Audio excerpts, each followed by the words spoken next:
You're muted, Justin.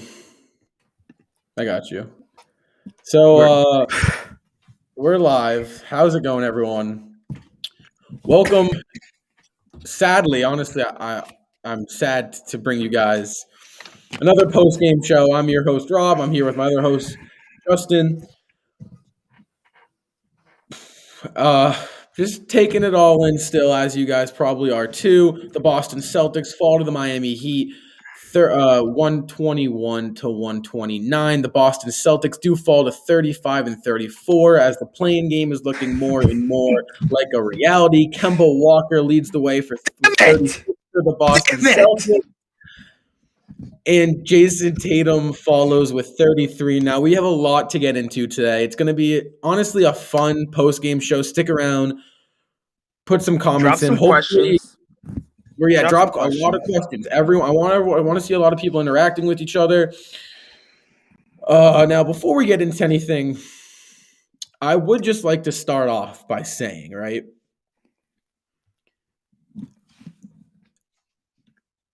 I don't even know what to start off by saying, but first of all, obviously, There's nothing to say other than the I'm at a Boston loss for words. Celtics.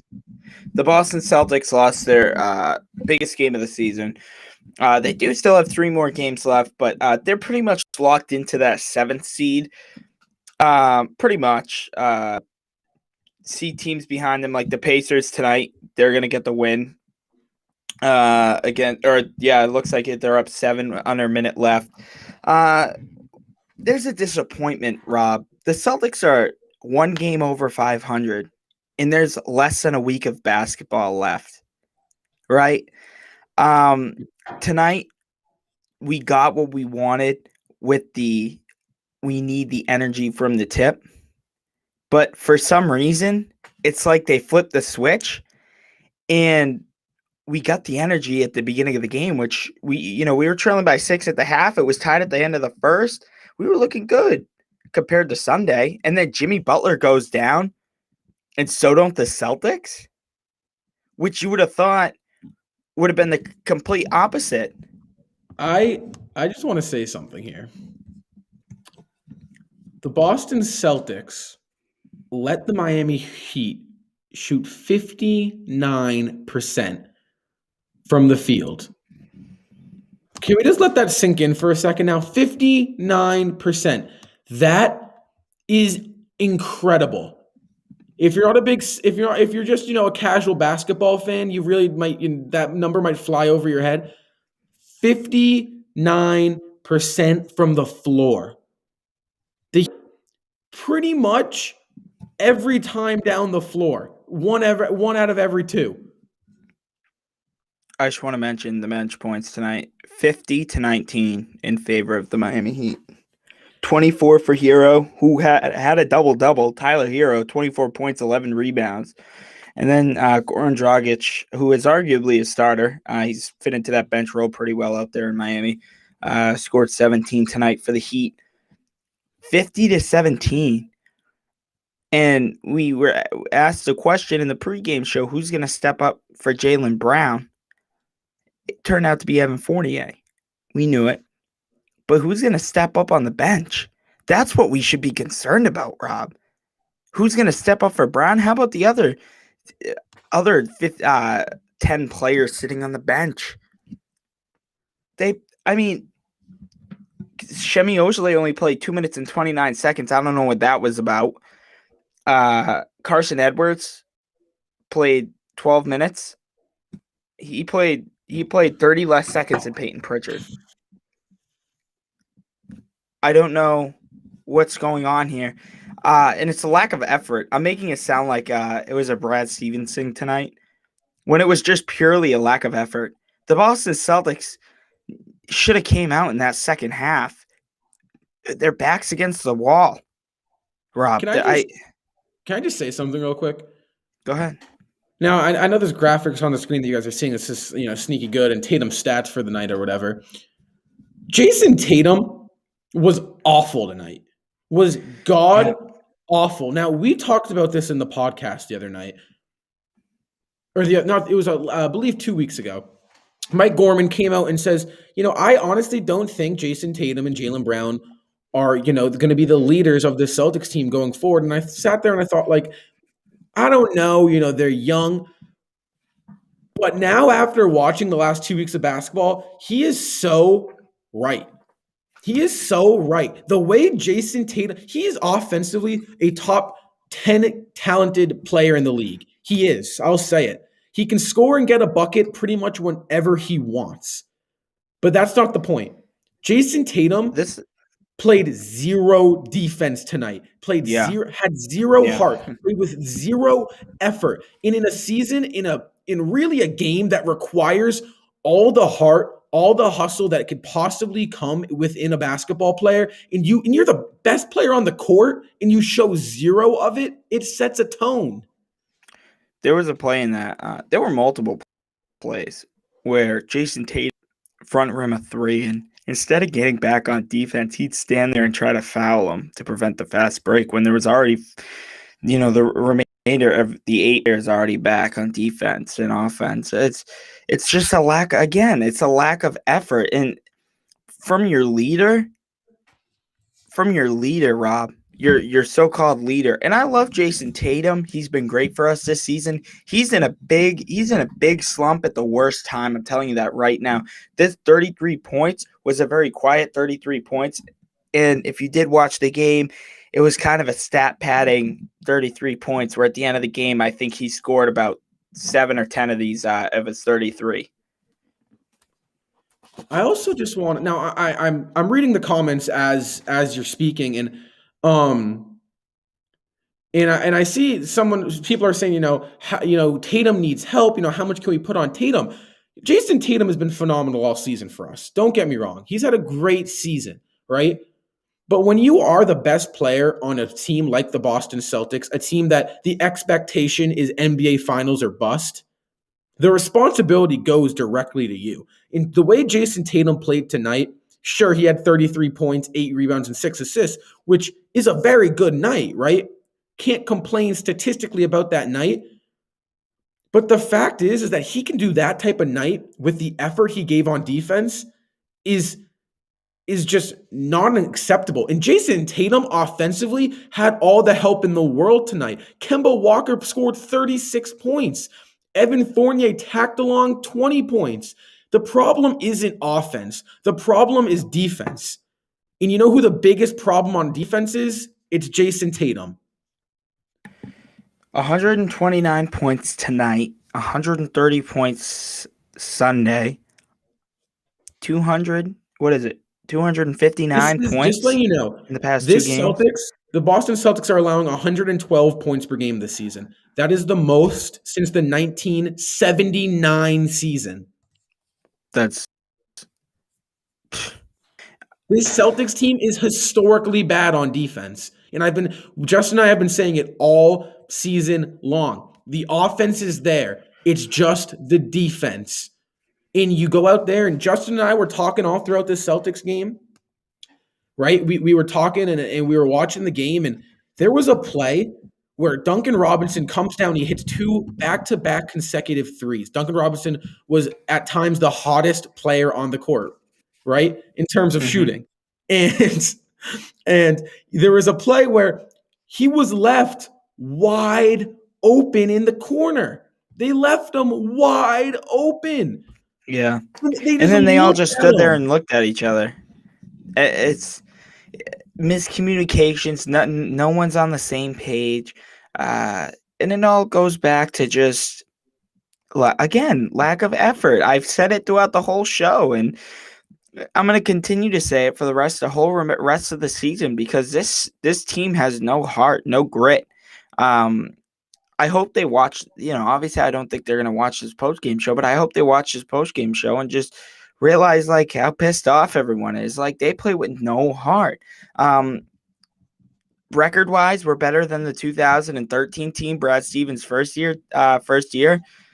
But that team, the fact that that's even the that lottery expectation. team, yeah, that lottery team played with a heck of a lot more heart.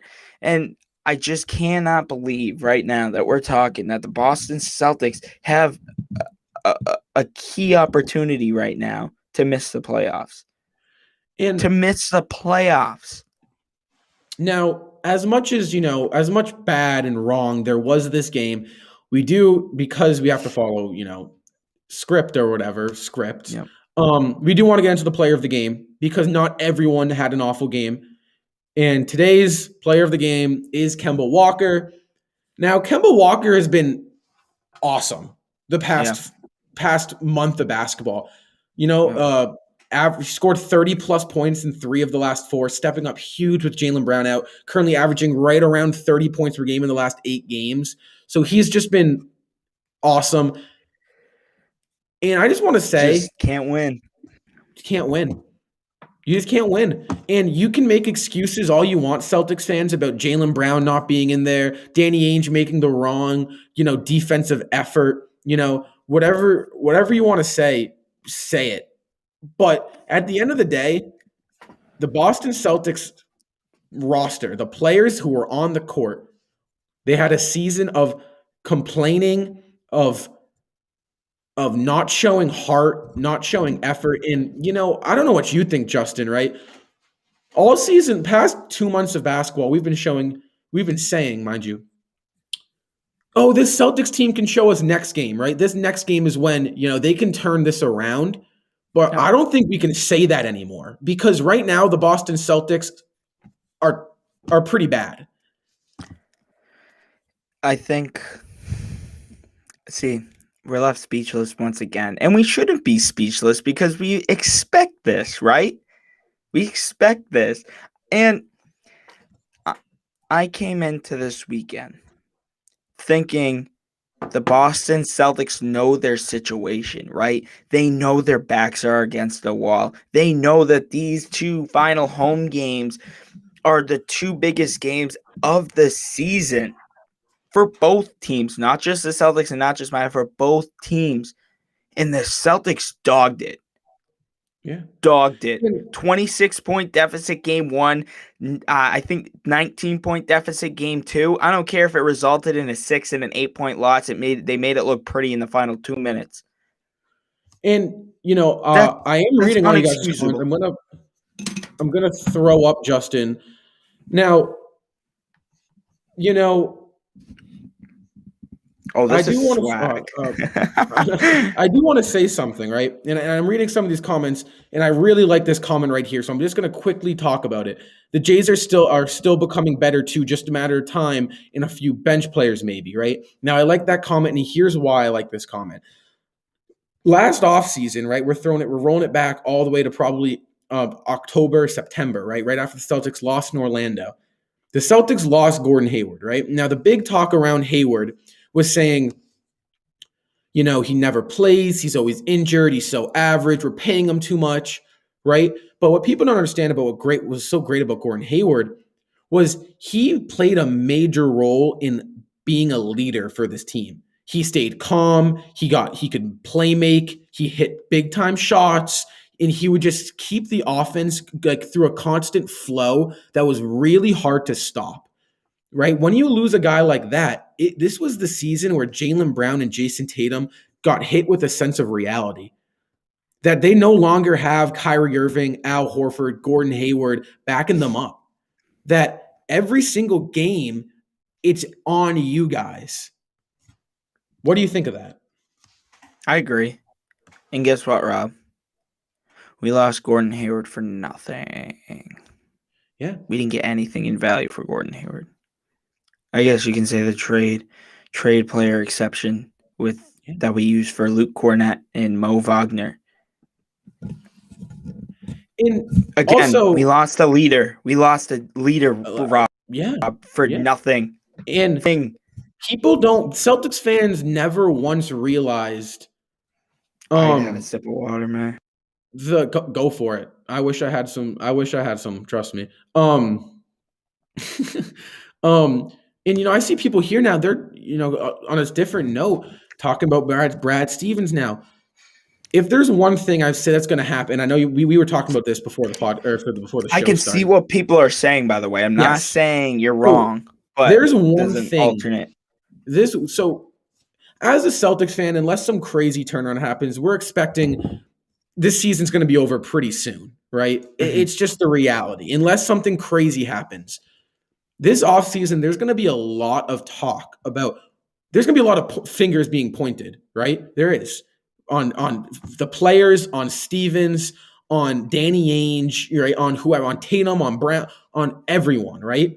Yep. And really, As it I'm should be. all, as there should be, 100%. These guys brutally underperformed, right?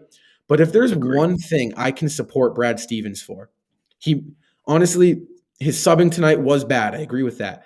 But you will simply not find a better head coach to replace Brad Stevens if you want to fire him, Celtics fans. It's the same thing as Gordon Hayward. You need someone to blame, so you point the finger at the obvious solution, when in reality, it's not. And I think Brad Stevens could maybe be the Celtics scapegoat this offseason.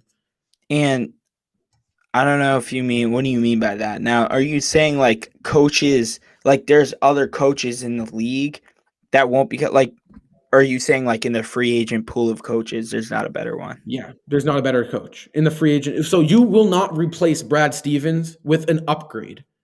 Okay, I agree. I can agree on that. I don't think there's a free, like, in the free agent pool of coaches, I don't Yeah. see I mean, somebody, but like, obviously Greg Popovich would be great, but it's just yeah, it's guys, not like going to happen. I even think Tom Thibodeau would be great for the Celtics team, especially, like we said before in the podcast about how great he is defensively. And then with the great defensive players we have, like a Brown, Smart, Yeah. Ogilvy, Neesmith, so he would fit in great. But no, I agree. And again, people need to understand that Anthony Edwards said this best. I said this in our halftime show over on our Instagram. Anthony Edwards after the game was asked, was it the coach? Is it the coach's fault you lost? Something like that. And he goes, the coach just tells us what to do. It's our job to execute, and it's our job to put the effort in.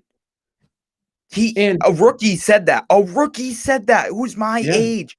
yeah, Him and I are the same age, and he said that. That's it. That's a veteran answer, and that is a valid answer. And that's the same situation here in Boston, where yes, Brad Stevens' play calling could be better as well as his rotations. I admit, and I agree with you guys. But at the same time, it's a job. It's a player's job to execute and go out there. And when you have your superstar Jason Tatum not getting back defensively, and Marcus Smart complaining about every single call, it makes it very, very tough to win games. I'm not putting it all on them, but at the same time, it's little stuff you can kind of knit and pick, and it goes a long way. But I it also does. think it's kind of funny though, because it goes both ways, right? Where like those things hurt us so much, and then at the same time, those two players are likely going to be players, if we win a championship, that are going to be on our team. Yeah. I mean, you said it. You said it perfectly. At the end of the day, it's on the players, and I think this was in a player's career, right? In a player like Jaylen Brown and Jason Tatum, where those guys are all NBA, and you could argue Jason Tatum is a Hall of Fame talent. He is. I'd say it. I don't know other people. That's a different conversation, right? But He they're has the going to have potential. Yeah. potential. Yeah, not now, obviously. And Mm-hmm. he's got a lot of work to do. But the part about being a young basketball player in the NBA that's really valuable is Tatum and Brown need to learn something from the season, right? If this is going to be a season where we struggle, they have to have found something out of this year. And what I mean by that is they have had to have learned how to lead, how to win a game, how not to go down by 20, and use that for next season. I don't know what you think, right? But I think it's really important for them to find value in this season. I'm a firm believer, and like even like non-basketball related, I'm a firm believer in everything happens for a reason. You know, Yeah. the Celtics go 500, potentially miss the playoffs after championship expectations. That clearly has happened for a reason, Yeah. right? Whether it means we trade somebody big, whether it means we, switch to blow this whole thing up and rebuild again from Jaylen Brown and Marcus Smart and Jason Tatum, or ultimately we just go out next season with the same team. I hope not, but Yeah. we've seen crazier things happen, Rob. No, we have. And I want to ask everyone watching this a question. Because the comments are awesome right now, right? I want everyone in one single name, a single name. If Pull there's up the live one chat. change, right? One change, I'm going to flash them all on the screen. If there's one change that you would make this offseason, one individual, who's it going to be? Put it down in the comments. I want to see what people think. And I want to know what you think too, Justin, because I think this is a really big question. One thing, one player, coach, GM, one name to change the Celtics. What do you do?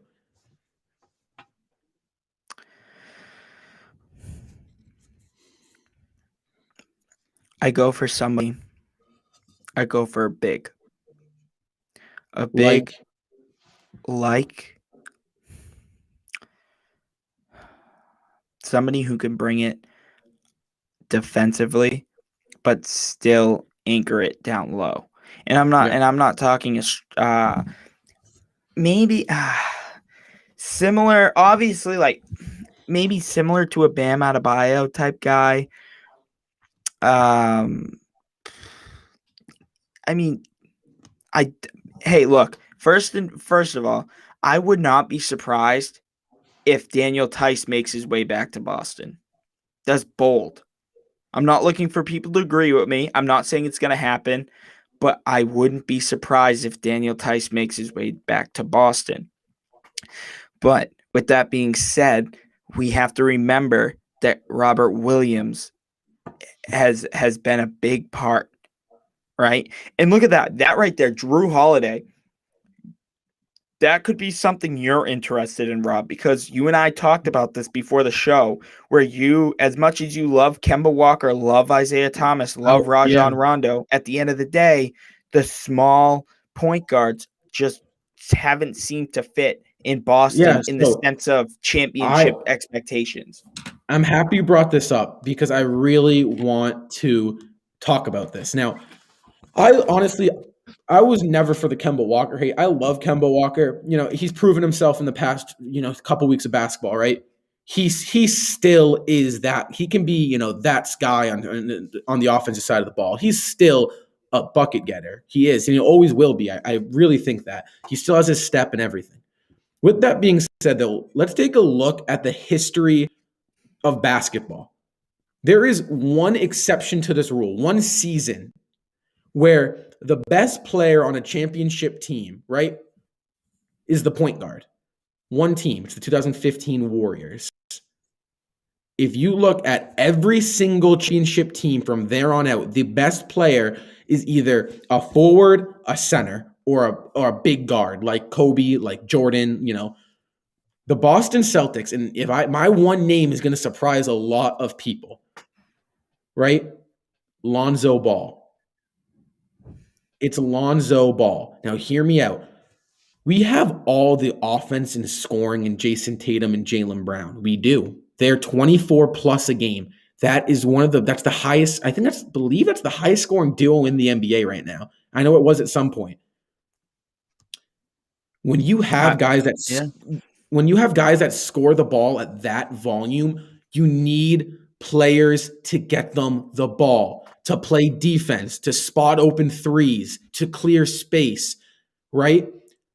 Lonzo Ball does all of that. You trade Kemba for a big, I wouldn't even say a big because I love Robert Williams, but you trade Kemba for either future draft picks, for either maybe an upgrade in big and Robert Williams, even though I don't think Robert Williams, I think Rob Will should start. Maybe a bench big, get rid of Thompson, clean up that bench a little bit. But I'm telling you, if you bring in Lonzo Ball, right, and you sign back Fournier, and you get one more bench piece to go alongside Fournier and Nesmith, that's your answer. Lonzo Ball. Do you sign Fournier back for the 40 plus million? Not a year. You're talking about in total. I mean, right now we're paying him $40 million now. I thought it was like 22. Or is the total contract 40? But either way, you going to give Fournier that money? I do. Because you need a bench scorer. And the Boston Celtics have never paid that luxury tax. You have to win a championship. You have to. I mean, the Warriors paid Clay Clay, Dre, KD, and Steph. I mean, obviously those are four, different caliber players, but you have to. I mean, Fournier has proven that he can go out and get buckets for you. You have to. Bring back Rondo. Yeah, yes. Now look, Rondo is my favorite Celtic of all time, believe it or not.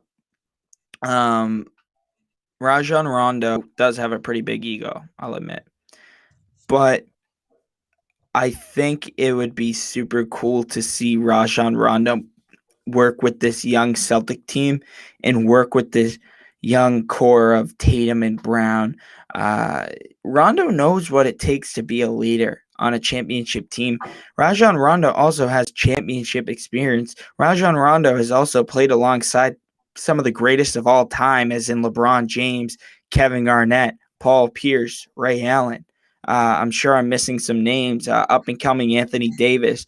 So this is huge. And now obviously he's playing alongside Kawhi Leonard and Paul George and DeMarcus Cousins. So this is I think Rondo would be a pretty good pickup. I'm not saying he has to start. I'm not saying he has to score, 20 a game and give us 20 assists like he used to do when he was in the green. But I think experience-wise, I think that's what the Celtics are missing. An experienced leading vet. That's what the Celtics are missing. I agree. For the bench veterans. The bench was all really young this season. That was one of the downfalls of the Boston Celtics. But, as much as we have the future to talk about with the Boston Celtics, we are still technically in the playoffs, and we do technically still have to play basketball. So, Justin, what do we have to do for the remainder 3 games in the play-in, the rest of this year, to make something happen? I think get a grasp for what this team is, because what you see now is what you're going to get if you make it into the playoffs. Whether you play Brooklyn, whether you play Philly, or whether you are lucky enough to sneak in against New York or Atlanta, this is the team you're going to the playoffs with. No Jaylen Brown. You're most likely gonna have Robert Williams back.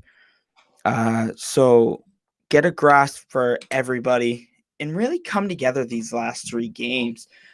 Don't let anybody tell you different.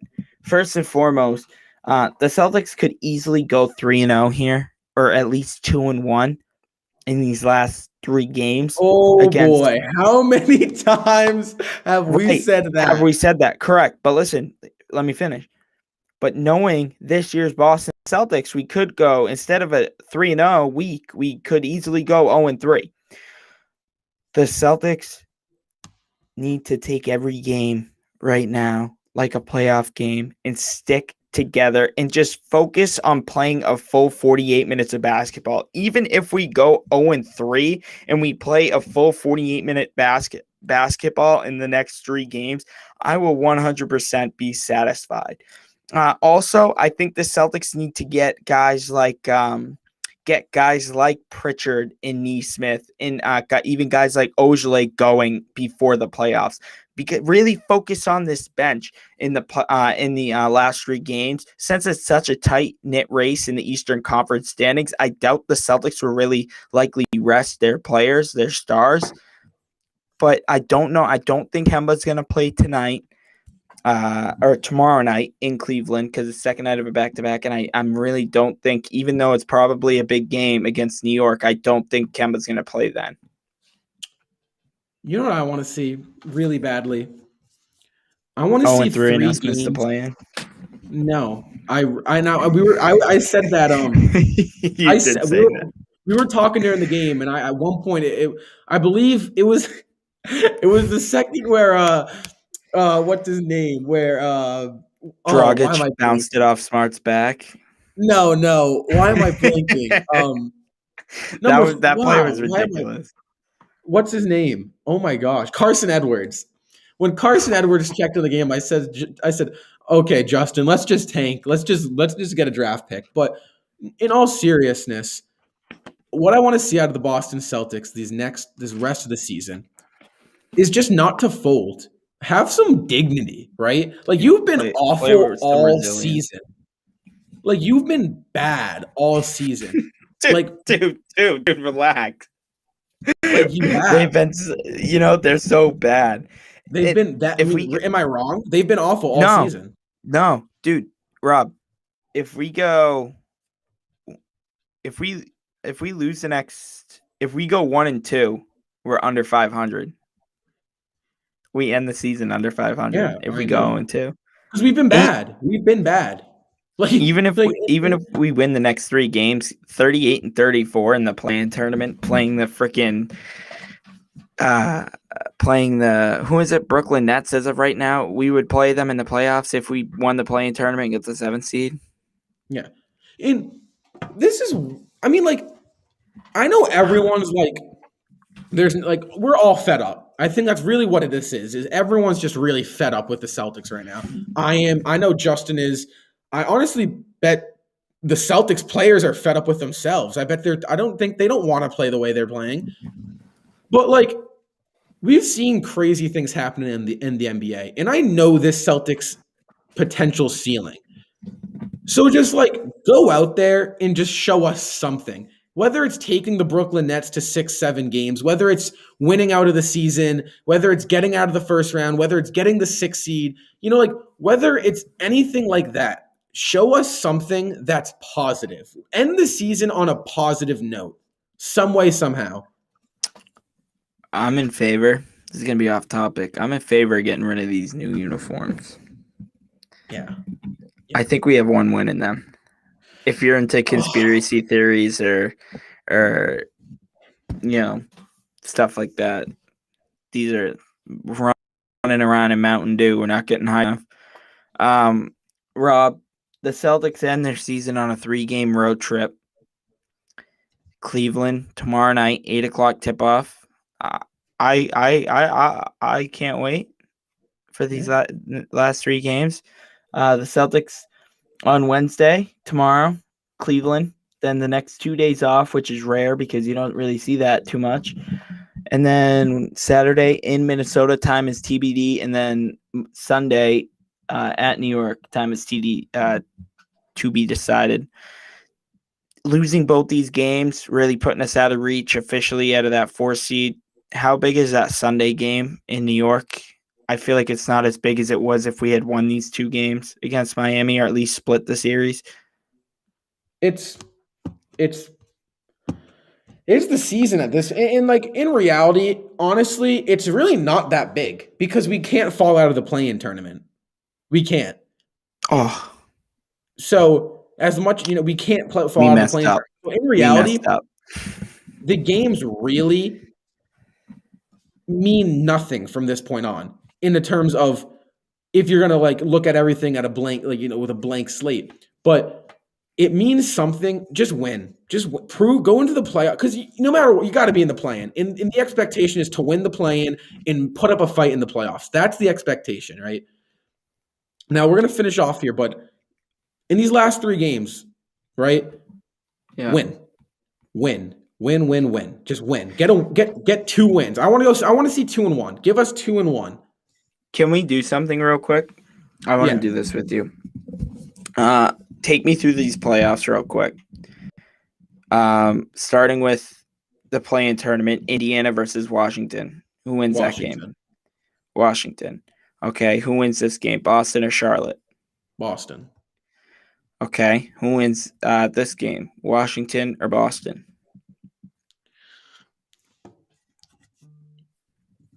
I'm gonna say Boston, but I could say Washington. Okay. So who are you going with? Who's the winner?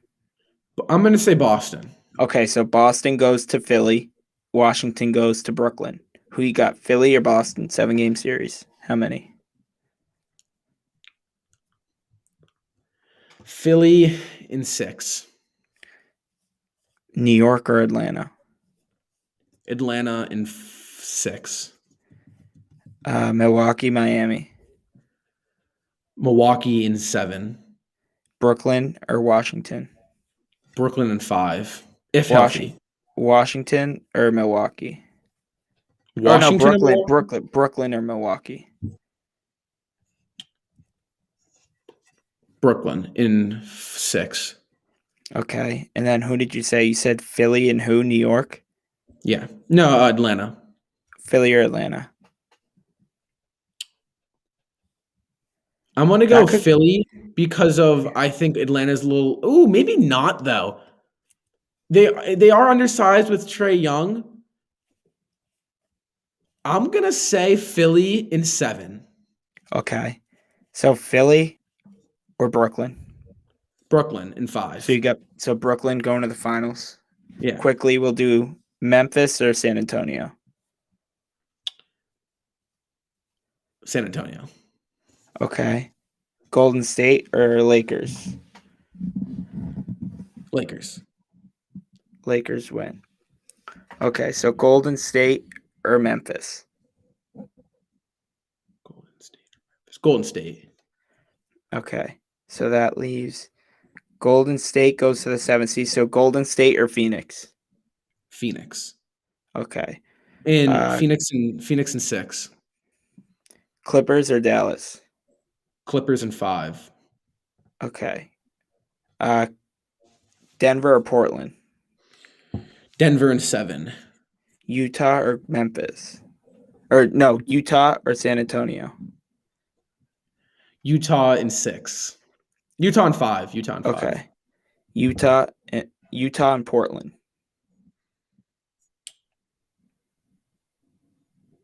Did I say Denver? Denver. Okay, Utah or Denver. My bad. You're good. Utah in 7. And then you said Clippers or Phoenix? Phoenix. Okay. Phoenix over. So Phoenix, who do you have now? Phoenix or Utah? Phoenix. Phoenix versus Brooklyn. Yeah. Phoenix or Brooklyn? Brooklyn in 6. Wow.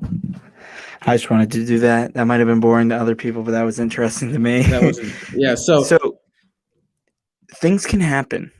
Yeah. This playoffs in both conferences. I think it's going to be fun. Yeah. I think the play-in tournament is going to be fun. You know, there's a lot to look forward to as a Celtics fan. I know you feel down right now, but you know, Celtics fans, keep those head up because there's a lot of great moments in the future to come for the Boston Celtics. With that being said, though, we have to wrap up here. The Boston Celtics fall 129 to 120 Heat to the 120 Heat, 129 to 121 to the Miami Heat. They do fall to 35 and 34 on the season, stuck in that play-in tournament. Kemba Walker once again led the way with 36 points. Tatum followed with 33, and then Fournier tacked along 20. Justin, before we close out here, what do you got to say? What do you know? On to Cleveland. You know, this has been a storyline all season. You know, tomorrow we get a tough, young, gritty Cleveland squad on the road. We should have you covered. Definitely post-game. I'm sure we're both down to do pre-game. We'll just probably have to take a peek at our schedules, but we will have you covered for that game. Yeah. Post-games are 100% from here on out. We will be every post-game. And we want to get into a little bit of play-by-play in the playoffs, at least a game or two. Maybe the play-in tournament, depending on the schedule of it. But Celtics dropped this one, dropped a big 2-game series, 0-2. Miami does now own the tiebreaker, which is pretty crucial because of how tight the standings are. But nonetheless, on to Cleveland. I'm Justin. That's Rob. We do have a podcast that dropped yesterday, episode 5, Apple or Spotify.